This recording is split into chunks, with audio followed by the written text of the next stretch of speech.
Anda bisa bayangkan, Nabi punya guru, sahabat punya guru, tabi'in punya guru, ulama punya guru.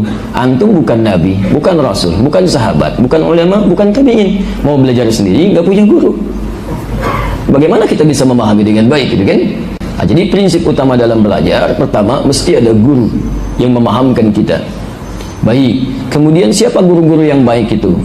Nabi SAW menjelaskan, lihat, kalau tadi Nabi gurunya malaikat Jibril, Nabi mengajarkan pada sahabat, sahabat gurunya Nabi, sahabat mengajarkan pada tabi'in, tabi'in gurunya sahabat, kemudian tabi'in mengajarkan pada generasi setelahnya. Nah, runtutan orang-orang yang mengajarkan ini, kalau orang-orang belajar dari Nabi, disebut oleh Nabi di hadis riwayat Ibnu Majah, nomor hadis 233, rawinya dari sahabat Abu Darda radhiyallahu ta'ala anhu.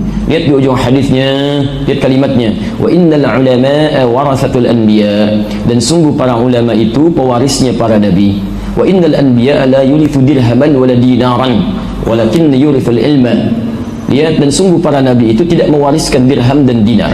Tidak ada harta dunia yang diwariskan oleh para nabi dan rasul, tapi mereka mewariskan ilmu. Mewariskan ilmu. Jadi Nabi mewariskan ilmu pada para sahabat, sahabat mewariskan ilmu kepada para tabi'in, tabi'in mewariskan ilmu. Nah, pewaris ilmu ini disebut kemudian oleh Nabi langsung dengan ulama. Jadi ulama itu pewaris para Nabi. Masya Allah. Antum ini, mohon izin, kalau ada orang tua antum mewariskan harta 100 miliar misalnya, Masya Allah, mau nggak? Ya, katakan Allah alam. 100 miliar, Masya Allah. Baik, kemudian dibagi misalnya, antum punya saudara 4, dibagilah kemudian berdasarkan hukum Islam. Tapi ternyata antum gak kebagian, gak dikasih misalnya kan. Baik, ketika antum tidak dikasih padahal antum berpeluang mendapatkan bagiannya, bagaimana respon antum? Bisa jatah antum 25 miliar, tapi antum gak dikasih. Baik, respon antum bagaimana? Marah. Baik, sekarang yang kedua, antum dapat bagian 25 miliar tapi antum gak mau ngambil. Kira-kira antum gambarannya seperti apa itu? Dapat warisan 25 miliar dikasih gak mau. Kira-kira bagaimana? Ingat, pintar itu anugerah, tapi kurang sehat itu pilihan. Ya kan? Lihat gambarannya gitu kan, antum rugi kan? Rugi, antum gak mau ngambil, dikasih gak mau ngambil, halal hukumnya. Baik, dan itu dari harta yang sangat halal tapi antum gak mau ngambil. Jadi Anda bayangkan, warisan dari manusia biasa saja begitu diperebutkan. Sekarang Nabi memberi warisan, masa nggak ada yang rebutan? Nabi ngasih warisan, apa antum nggak mau? Manusia biasa ngasih warisan, antum rebutkan. Nabi ngasih warisan, masa nggak ada yang ambil? Dan warisan Nabi itu kalau diberikan, itu sejahtera dunia, bahagia akhirat.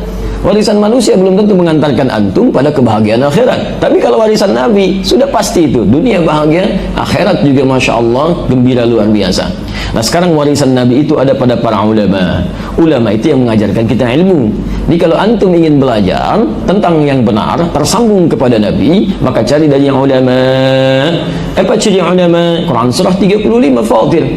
Ya, dari ayat 27 sampai dengan ayat 29 itu, posisi paling kanan sebelah bawah. Saya langsung ke inti ayatnya saja. Lihat kalimatnya, lihat, innama yakhshallaha min ibadihil ulama. Ketika Allah menyebutkan kalimat ulama, tidak menyebutkan ciri pintarnya, karena ulama itu sudah pasti pintar. Makanya jamak dari alim, alim itu pintar. Alim itu pintar, lawannya jahil, bodoh, tidak banyak pengetahuan. Kalau sudah punya pengetahuan, alim, jamaknya ulama. Tapi ketika disebutkan ciri ulama oleh Quran, tidak sekedar pintar, tapi khasyah, yakhshallaha. Kepintarannya bisa menuntun ia untuk takut kepada Allah subhanahu wa ta'ala. Awas, hati-hati. Jadi kalau antum ingin cari guru, ya baik secara langsung ataupun lewat media perantara ketika tidak mendapatinya. Ada yang lewat YouTube tadi karena tidak bisa langsung bertemu dengan yang bersangkutan misalnya. Ada yang lewat perangkat yang lainnya. Silahkan. Ma la yu'khadhu kulluhu la yutraku kulluhu. Hal yang tidak bisa diambil seluruhnya, setidaknya jangan tinggalkan sebagiannya. Ada wasilah, ambil. Sekarang teknologinya luar biasa, bisa pakai Skype, bisa live dan sebagainya, bisa nanya langsung, silahkan. Ya, boleh kita, nggak ada masalah di situ. Walaupun barangkali nanti ada hal-hal yang belum dipahami, mesti disempurnakan di situ. Tapi poinnya adalah, kalau Anda mencari guru-guru, maka carilah kata Quran yang punya rasa takut kepada Allah. Jadi ilmunya membuat dia takut kepada Allah, bukan sekedar pintar. Kalau yang pintar banyak, non-muslim pun ada yang pintar, bahkan hafal Quran.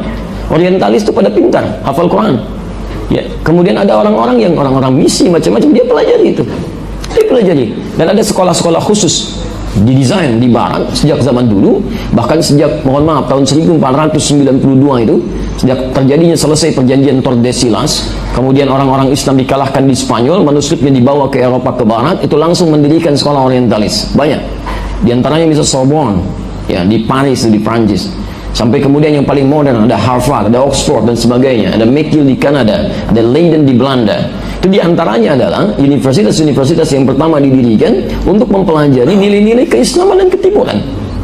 Dan di sana banyak orang-orang yang memahami Al-Quran dalam arti menghafalkannya, mencoba memahaminya, hadis dan sebagainya. Tapi untuk memahami itu, mohon maaf, mereka tidak niat untuk mendapatkan hidayah dan kebaikan dari situ. Hanya sekedar menemukan celah-celahnya untuk dipersoalkan dan diberikan keraguan kepada orang-orang Islam. Demikian misi pada umumnya yang dilakukan oleh mereka. Karena itu alumni-alumni yang kemudian berasal dari sana, pulang-pulang ke Indonesia, itu kadang-kadang pada aneh-aneh.